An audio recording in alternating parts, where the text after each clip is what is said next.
Alright, so this is the first BenoniStudio podcast, video podcast thing. You know, I figure everybody and their brother has a podcast, so me too, right?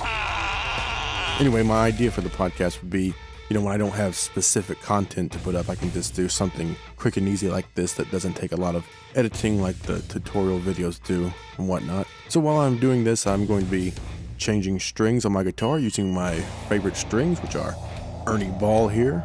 I'm also going to be cleaning the guitar with the Dunlop System 65 guitar maintenance kit. Absolutely love this kit. It has pretty much everything you need to, keep your guitar in great shape. So I guess I'll just mention some things I'm working on. I'm changing the strings on my guitars and getting them all set up so I can hopefully create some new and interesting 11 rack presets, 11 rack rigs. It's kind of hard to create new and interesting sounds when you've already created, I believe I've created over 3,000 presets just myself. So I'm going to delve in, balls deep and try to come up with some new and interesting presets, and hopefully you guys with 11 racks will enjoy them. You can of course pick up all the other presets absolutely for free from my 11 rack blogspot site, which I'll be sure to link to in the description.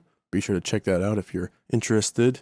And since I'm talking about guitars, that sort of leads in to another issue is, when my channel started, when I started this channel, it was basically focused on guitar and 11 rack, things like that. And it slowly expanded. I started covering Pro Tools things, plugins, and then went from there to Media Composer and, video tips and tutorials. And then it went from there to other technology like a couple tablets reviews I've done, and then on to Windows Phone and Windows itself. I had considered making a different channel for the more computer-based technology stuff, but I'd kind of like to keep that content all on one channel. I am planning on starting a couple more channels, one based for music, actual music, not just little demos I throw together to show off, 11 rack rigs or some sort of plugin or something. When I finally get around to doing that, I'll be sure to make a video about that on this channel, so anybody interested, feel free to subscribe. So some new interesting plugins I've gotten,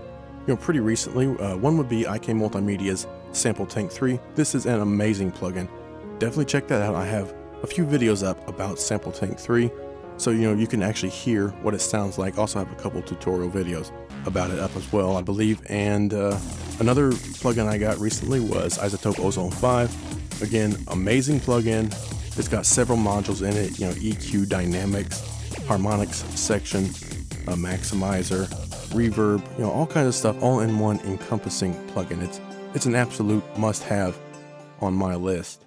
Some other things that I have been up to is I've changed the way my 11 rack is positioned, in my studio rack. I ended up hooking my Art headphone amp right up to the 11 rack and leaving it hooked up constantly. And for that, I actually plugged in the 11 rack output right to the Art HeadAmp Pro 6.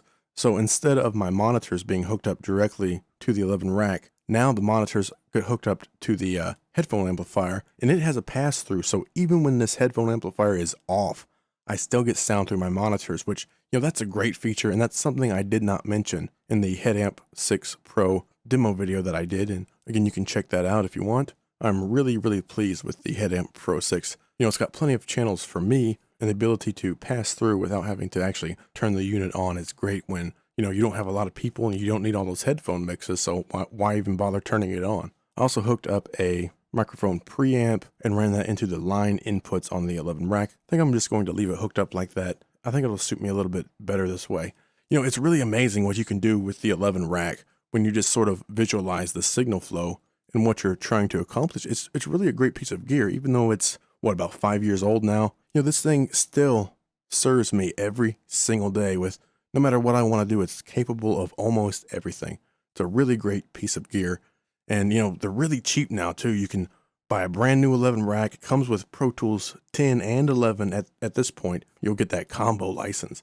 That's really cool. And it's a really great price. I mean, you can get the 11 rack with the Pro Tools license included, and you can actually get that cheaper than if you just went out and bought Pro Tools itself.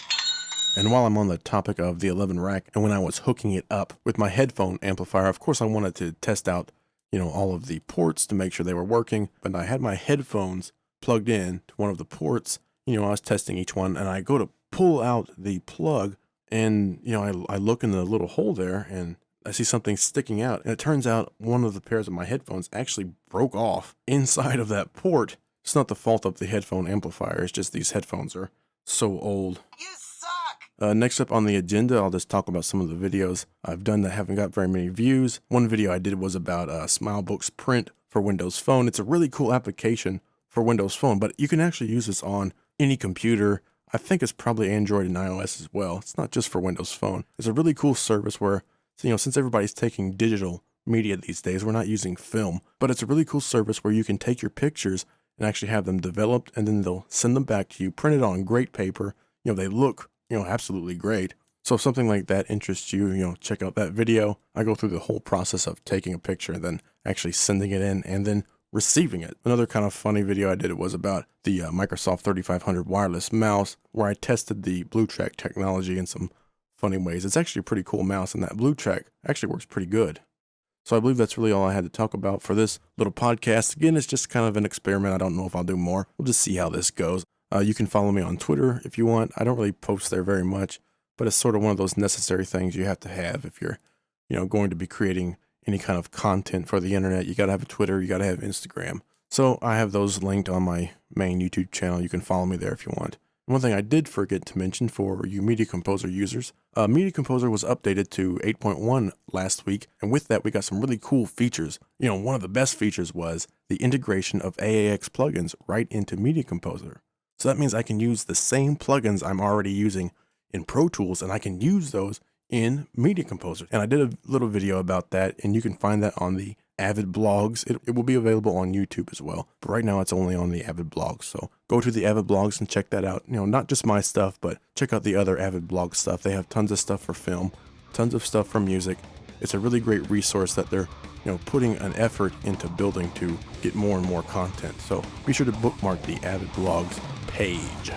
All right, and with that, I'll go ahead and finish up stringing my guitars, getting them cleaned up, and hopefully start making some cool new 11 rack rigs.